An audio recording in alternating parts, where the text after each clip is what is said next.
Salut, c'est Mike, bienvenue dans cette nouvelle vidéo, cette première vidéo de la rentrée 2023. Je suis content de te retrouver, je suis content de savoir que tu es là à regarder cette vidéo. Ça fait un petit moment que je m'étais arrêté, j'avais mis un petit peu les vidéos en pause, tu sais, j'avais pas mal de projets, etc. Enfin bref, en tout cas, je suis content de te retrouver et de repartir pour cette nouvelle saison, on va dire, de vidéos. Alors, on va attaquer directement avec du code, du React, du JavaScript, du Next même, on va voir ça, puisque je vais te présenter un projet de clone. Alors, c'est le clone de Amazon Prime. Tu connais probablement cette plateforme Amazon Prime. Eh bien, c'est une plateforme qui a été, enfin, ce clone qui a été fait par un membre du bootcamp React. D'ailleurs, j'en profite pour te rappeler que cette semaine, on réouvre les portes du bootcamp React Mastery. Je te mets un petit lien dans la description. Tu connais la musique. Alors, le but ici, c'est de te montrer un projet. Alors, évidemment, c'est un projet que je vais découvrir, hein. Je n'ai pas regardé plus que ça. Le but, en fait, c'est de pas forcément. Alors, évidemment, je vais trouver des erreurs, mais le but, c'est pas de taper sur le développeur, de montrer tous les problèmes. Le but, évidemment, c'est plutôt de te montrer en fait comment ça se passe si tu rejoins le bootcamp React et voilà le type de projet que tu pourras faire par la suite et comment ça fonctionne quand je reprends les projets et puis que je les regarde, je les analyse, etc. Alors, en version, bien sûr, on est sur YouTube, donc je vais faire ça un peu plus rapidement. Sinon, évidemment, ça va durer longtemps. Allez, parlons du projet, parlons de l'équipe d'abord. Alors, c'est une équipe de combien? Alors, tu sais, quand les gens viennent sur le bootcamp React, moi, je leur recommande bien évidemment le gros plus du bootcamp React, c'est bien évidemment de faire des projets en équipe à 2, 3, 4, 5. Ça permet justement de voir un petit peu comment ça fonctionne, de résoudre un petit peu les problèmes de branches, de conflits de code, etc. C'est hyper important, c'est hyper formateur, surtout par la suite si tu rejoins une équipe.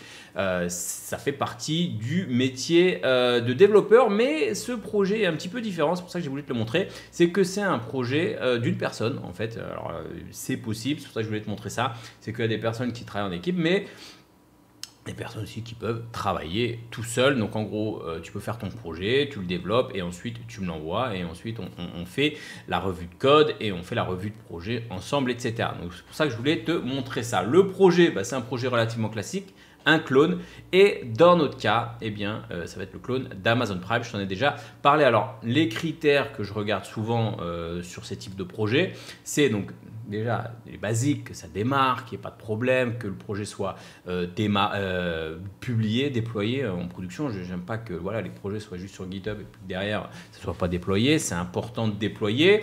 Je regarde un peu comment c'est géré en termes de projet, en termes de branches, en termes d'issues, etc., etc.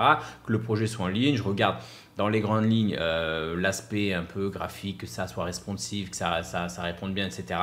Il y a la partie technique, on va rentrer dans les détails. Et surtout, la partie React, c'est la partie qui nous intéresse le plus. Allez, c'est parti, je te montre ça.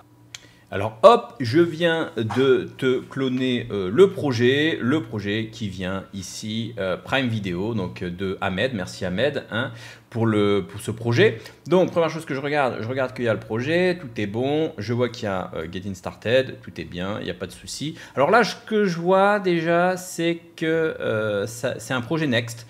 Alors le bootcamp React, on ne parle pas de Next, mais quand tu sais développer en React, j'en ai déjà parlé, tu sais développer en React, tu peux choisir ensuite relativement facilement le framework qui te plaît, Next, Astro, Remix, voilà, tu fais comme tu le souhaites. Là, le développeur en question, Ahmed, a décidé de partir sur du Next. Pourquoi pas? Alors, je ne vais pas m'attarder plus longtemps sur le Next, parce que ce n'est pas le but. Et le but, c'est de s'attarder sur la partie React, la partie technique, tout ce qui est demandé dans le bootcamp. Alors, ce qu'il me dit, c'est qu'on va faire... alors, je regarde aussi, donc là, le README, c'est le README de base. Il n'y a pas eu de choses voilà, plus particulières. Je regarde ce que c'est déployé. Oui, ça a été déployé sur Git page, d'accord. Alors, petit truc, utiliser du Next, voilà, souvent on l'utilise pour faire du SSR, server-side rendering.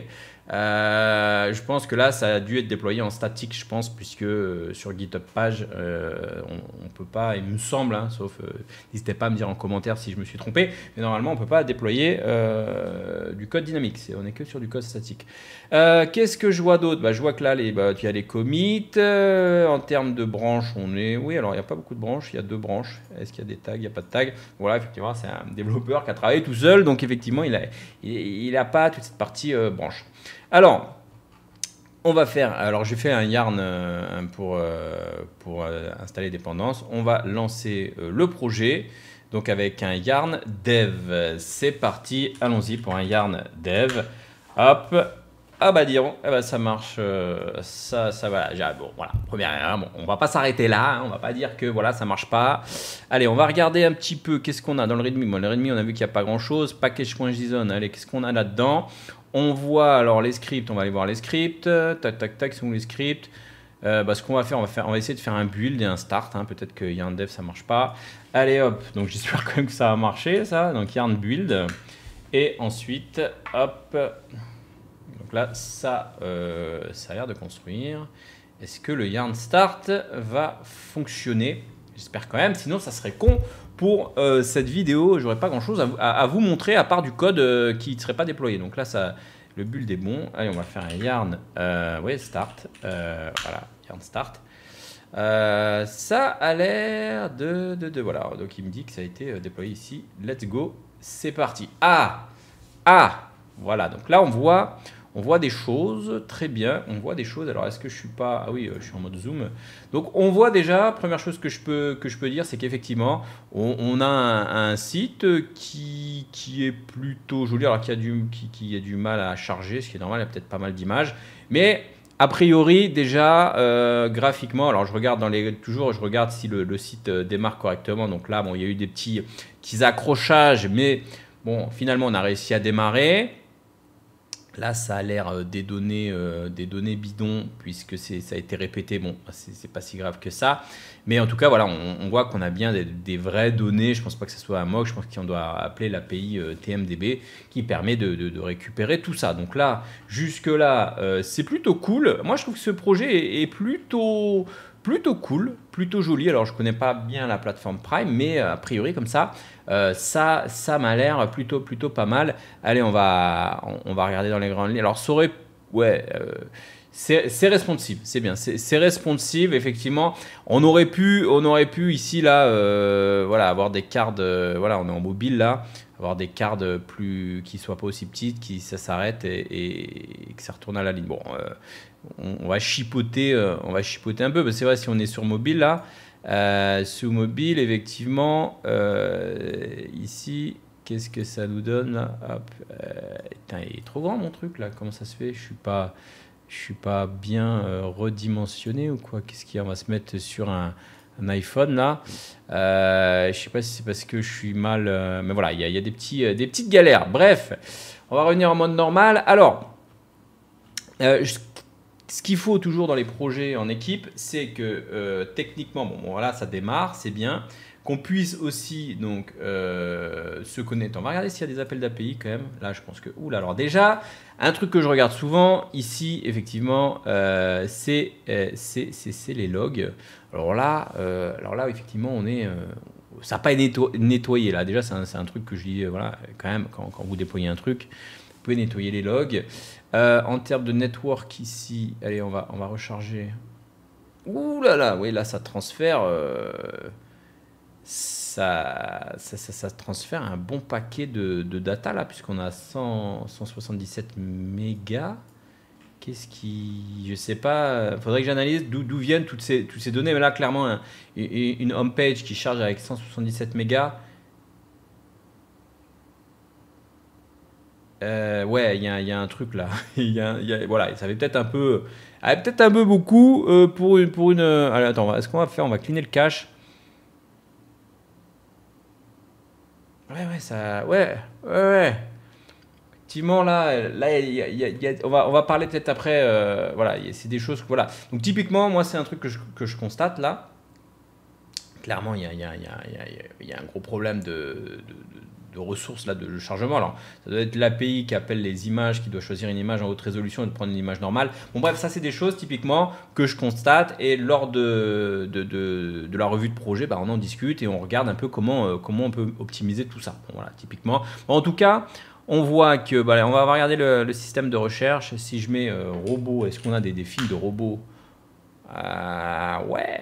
Oui, non. Ah oui, voilà, ça arrive. On a des On a des choses, donc voilà, on voit des appels d'API, etc. Donc avant de regarder le code, je regarde toujours qu'il y ait tout ça. Et allez, on va essayer de se connecter, parce que c'est important aussi. Donc là, je crois que ça a été fait sous Firebase. Donc je vais créer un compte Amazon. Je vais l'appeler Mike Coder. Email contact at mycoder. Si vous voulez me contacter, n'hésitez pas. Mot de passe, on va mettre un mot de passe un peu bidon. Et on va remettre le mot de passe. C'est parti. C'est parti, c'est parti. Est-ce que ça fonctionne? Ouais. Ça a l'air pas mal ça déjà.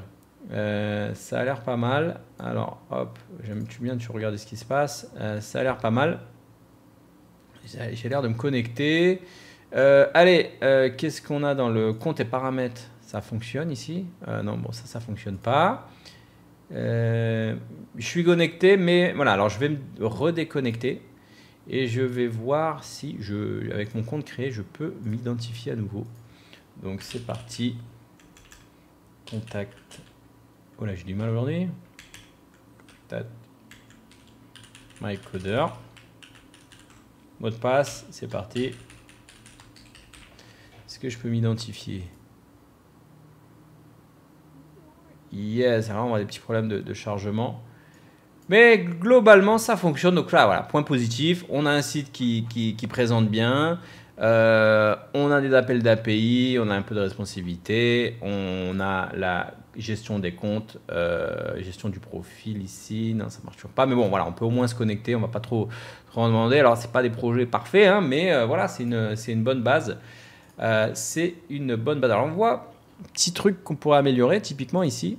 On voit qu'on a du mal ça a du mal à charger effectivement avec des images aussi grosses là. Et en plus, il aurait pu y avoir un squeletton ou des choses comme ça. Donc ça, on pourra en parler. Allez, on va rentrer un petit peu dans le code. On est donc ici, on est sur, voilà, on est sur un projet, je vois du Firebase, etc. Donc c'est un projet Next. Donc normalement, tout devrait se passer ici dans Page. On a notre app. Allez, qu'est-ce qu'on a là-dedans? Ici, on voit que on utilise le routeur. Une partie user context, donc ça c'est bien. React Query, qu'est-ce qu'on a d'autre? Voilà, les use memo, use state, donc elle peut utiliser. Et des choses du contexte. Donc le React Query, le query client ici qui est mis en use memo avec des paramètres, etc. Ok. Voilà, donc on voit que le système de contexte API est fait ici. Qu'est-ce qu'on a ici? Donc ça c'est plutôt côté React Query. Ça, c'est user context. Donc, qu'est-ce qui a été fait ici? This Firebase. Et donc, on voit que effectivement le contexte est géré pour le register, le login, etc. Donc, ça, c'est repris de la formation. Donc, c'est très bien. Qu'est-ce qu'on a d'autre? Ici, un film history. Qu'est-ce qu'on a? Ici, on voit qu'il y a le profiling aussi. Intéressant. Alors, il a testé du profiling ici.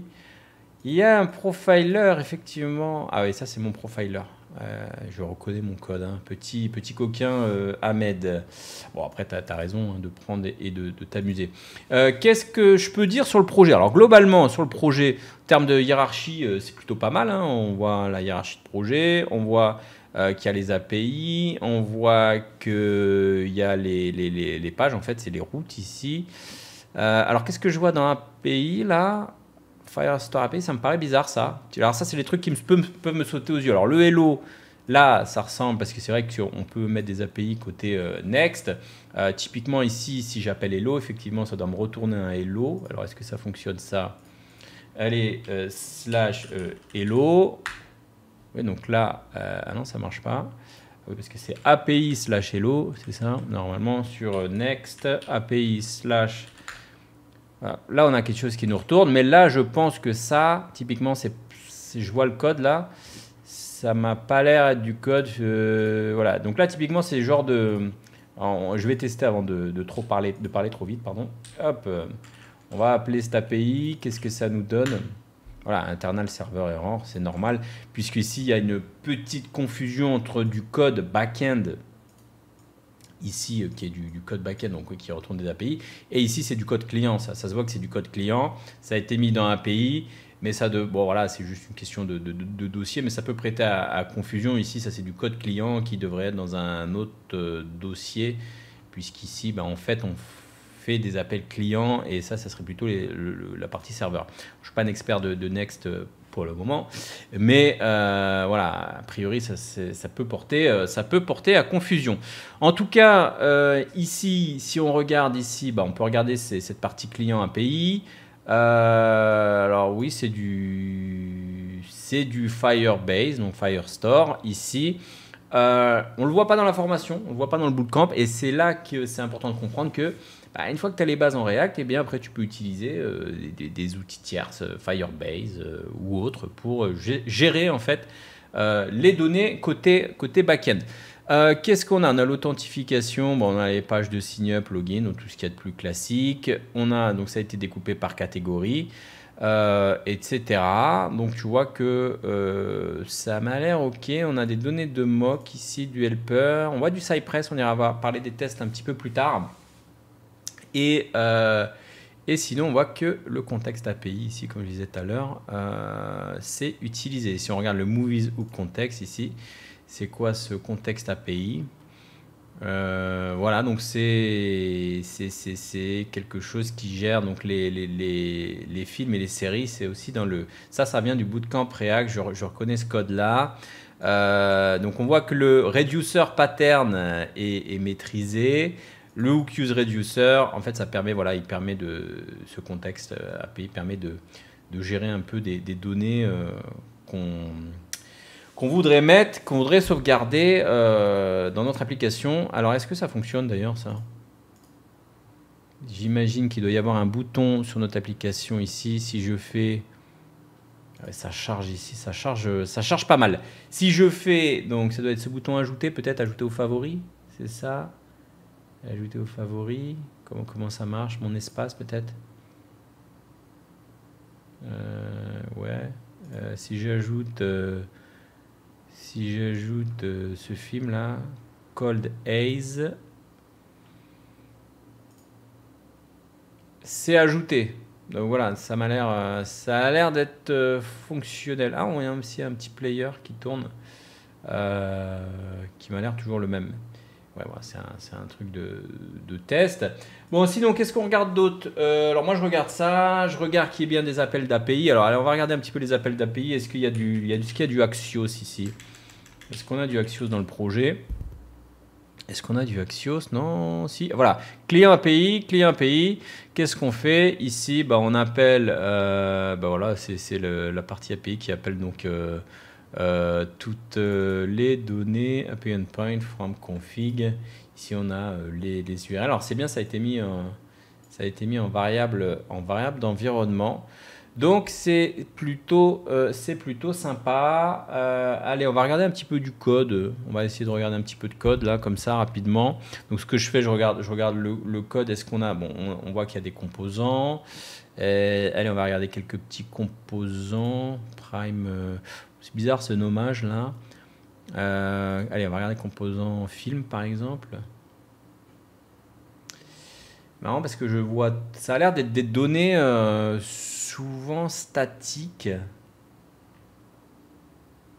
C'est marrant, ça a l'air d'être des données statiques. On va regarder peut-être par genre, action. J'ai du mal à voir d'où viennent... Command row, ça vient d'où ça? Ouais, j'ai du mal à voir d'où viennent les données. C'est pas clair. Après, oui, c'est peut-être la hiérarchie de projet.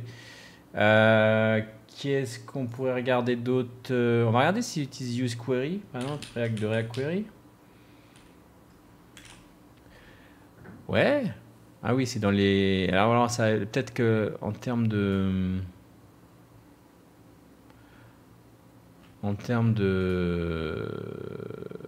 useQuery client... Query client, useQuery, est-ce qu'on a useQuery plus comme ça? Ah voilà, ok. Donc ici on utilise bien React Query.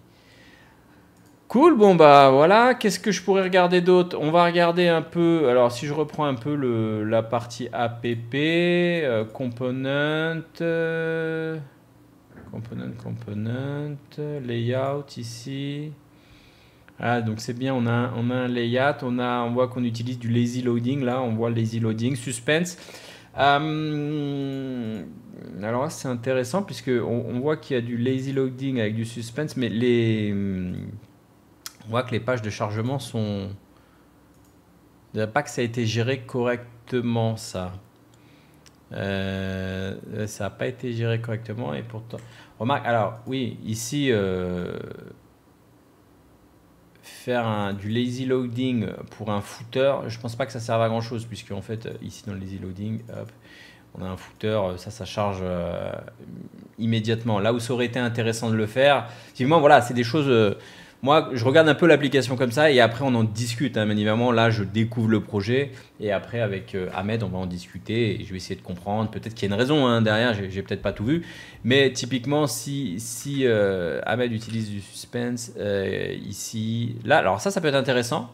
Typiquement pour charger les collections. Alors là, il faut regarder les collections et qu'est-ce qu'on a dans collections. Dans les collections, est-ce qu'on charge donc use media query, use state? Ouais, mais là ça doit pas fonctionner ça non plus puisque c'est pas géré directement, donc ça doit pas.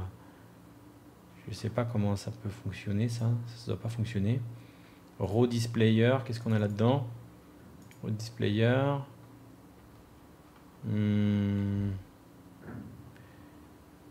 Ouais, j'ai un peu du mal à m'y retrouver en fait, puisque là-dedans il devrait y avoir le chargement de data et j'ai pas l'impression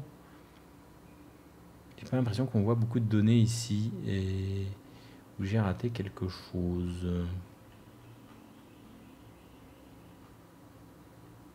Bon, voilà. Donc typiquement, ça c'est des choses qu'on va discuter, dont on va discuter, pardon, mais typiquement c'est pour avoir un, parce que là je le vois clairement, là je tourne autour de ce point-là parce que je vois que le chargement, ça aurait dû être géré en fait, cette histoire de chargement des ressources, mais en fait c'est pas là. Et en fait, en utilisant useQuery, effectivement useQuery. useQuery, on aurait dû voir. Il y a, alors pour gérer le suspense, normalement ici, il y a un paramètre supplémentaire qui s'appelle, il est où ce paramètre? Qui s'appelle suspense, je sais plus quoi. Bon, voilà, bref, c'est pas géré ici. Bon, je vais pas m'attarder plus longtemps que ça puisque la vidéo est déjà relativement longue là pour le moment. En tout cas, on va quand même regarder un petit peu. Est-ce qu'on a des tests? Oui, j'ai vu des tests. Allez, on va tester les tests là. On va regarder les tests. Allez, on va faire un petit yarn test. Qu'est-ce que ça nous donne tout ça? Est-ce que ça va nous donner quelque chose? No test found. Bon, ok, c'est pas bizarre. J'ai vu des tests. On va essayer un yarn jest plutôt peut-être. On va lancer Jest un peu comme ça. Ah, là, il détecte. Alors, son yarn test ne fonctionne pas. Son yarn test, bon, on va pas débugger maintenant. Mais voilà, bon, déjà, il y a des tests. On voit qu'il y a des tests unitaires. C'est plutôt pas mal. Bon, il passe pas. Souvent, on a ce problème de Firebase. Je l'ai vu avec d'autres projets. Il ne doit pas y avoir la clé ou quelque chose comme ça. Mais bon, au moins, on a les tests. Alors, qu'est-ce qu'on a ici comme type de test? Alors, on ne va pas tester grand-chose dans celui-là. Effectivement, on va peut-être en prendre un autre. Celui-là, donc ça, c'est un test qui teste des endpoints. Ça a été fait avec quoi ça? Oui, donc c'est on mock Axios, très bien. Est-ce qu'on a des tests, un peu d'autres types de tests? Qu'est-ce qu'on a d'autre ici d'intéressant? Ah, un test de contexte, ça c'est intéressant. Où on teste effectivement le contexte avec le hook personnalisé qui permet d'ajouter les films et les séries. Donc ça c'est pas mal. C'est pas mal. Alors oui, ça a été changé. Testing library, si c'est sur du React 18, le module React Hook, il est déjà inclus dans Testing Library avec React 18. On est bien sur du React 18 ici ou pas? Oui, normalement. React 18, voilà. Voilà, donc bon, les tests, au moins il y a des tests, ça c'est un truc, voilà, s'il n'y a pas de tests dans les projets, bah, moi je peux pas les valider, donc c'est important qu'il y ait des tests, donc ça passe pas très bien, mais bon, on en a. Et j'ai vu aussi qu'il y avait du Cypress pour des tests end-to-end. On va aller voir Cypress. Non, il n'y a pas une petite documentation, non, il n'y a pas de doc. Le README, les amis, le README, allez, on va regarder les scripts, on va essayer un... Alors oui, Cypress, c'est souvent galère hein, quand même, on va essayer. Yarn, CI Run, est-ce que ça va fonctionner ça? Cypress, il démarre. Hop, oui, bah après je suis sous Ubuntu là, je vois des erreurs déjà. Bon, faudrait que voilà, c'est des choses à discuter avec Ahmed, voir si ça passait chez lui, est-ce que c'est pas mon environnement qui est mal configuré. Mais en tout cas, on a des tests Cypress, donc c'est plutôt pas mal. Il n'y en a pas beaucoup d'équipes qui font des tests avec Cypress. Donc on va aller regarder un petit peu qu'est-ce qu'on a comme test. Donc ça c'est un basique. Ah mais c'est que des... Ah mais c'était que les samples en fait, c'est ça. Ah non, si on a des...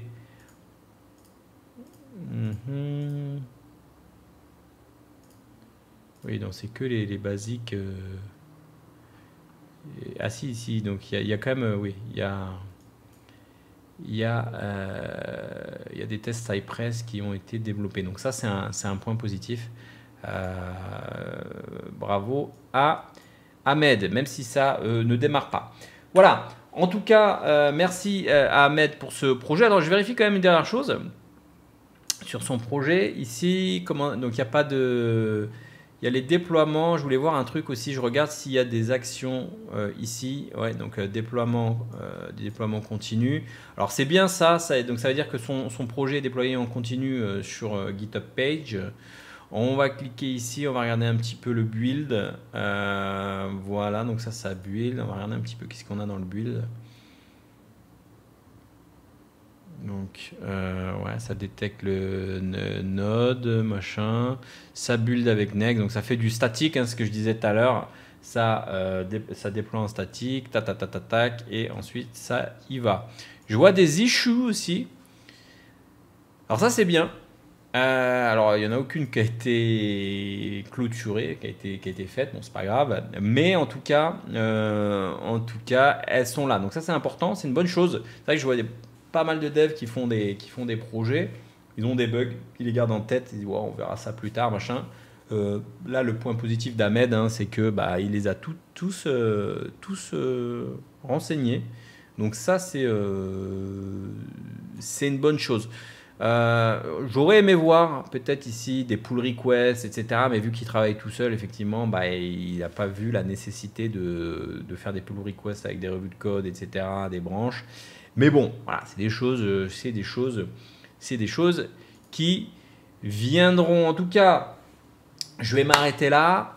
C'était pour te montrer un petit peu comment ça se passe, les projets en équipe React. En tout cas, je tiens à dire, critiquer le projet, il y a beaucoup de choses à revoir, mais globalement, Ahmed nous a fait un joli projet. Hein. Allez sur son GitHub, lui mettre plein de superbes étoiles, allez le forquer même si il faut l'aider, allez l'aider à développer avec lui des nouvelles fonctionnalités, je ne sais pas. Mais en tout cas, merci Ahmed pour ce projet. Merci à toi d'avoir suivi cette vidéo. Alors, juste pour t'informer comment ça se passe, souvent je fais un loom vidéo à Ahmed. Et après, par la suite, comment ça se passe? Eh bien, on fait une revue de projet. Ça veut dire que je discute avec les développeurs qui ont travaillé sur le projet. Et ensuite, eh bien, je pointe un peu ce qui ne va pas. Et j'essaye de comprendre certaines parties de code, certains choix techniques. Pourquoi vous avez fait ça? Pourquoi vous utilisez tel techno? Pourquoi vous avez utilisé Next, par exemple? Ouais, Next, pourquoi? Parce que c'est à la mode? Non, il faut peut-être justifier l'utilisation de Next. Voilà, c'est parce que c'est une application vidéo et on veut que ça soit bien référencé. Donc, on veut ceci, on veut cela. Voilà, donc voilà des explications. Et ensuite, à la fin, on valide le bootcamp et ensuite, eh bien, les développeurs sont prêts pour attaquer le monde le marché des développeurs React et voilà, c'est tout ce que je voulais dire. Merci à toi d'avoir suivi cette vidéo. Je te mets un petit lien dans la description si tu veux voir un petit peu plus de détails sur ce bootcamp. Ciao et je te dis à bientôt pour de prochaines vidéos. Je suis content de reprendre un peu tout ça, donc merci d'être là pour cette vidéo. Ciao, ciao.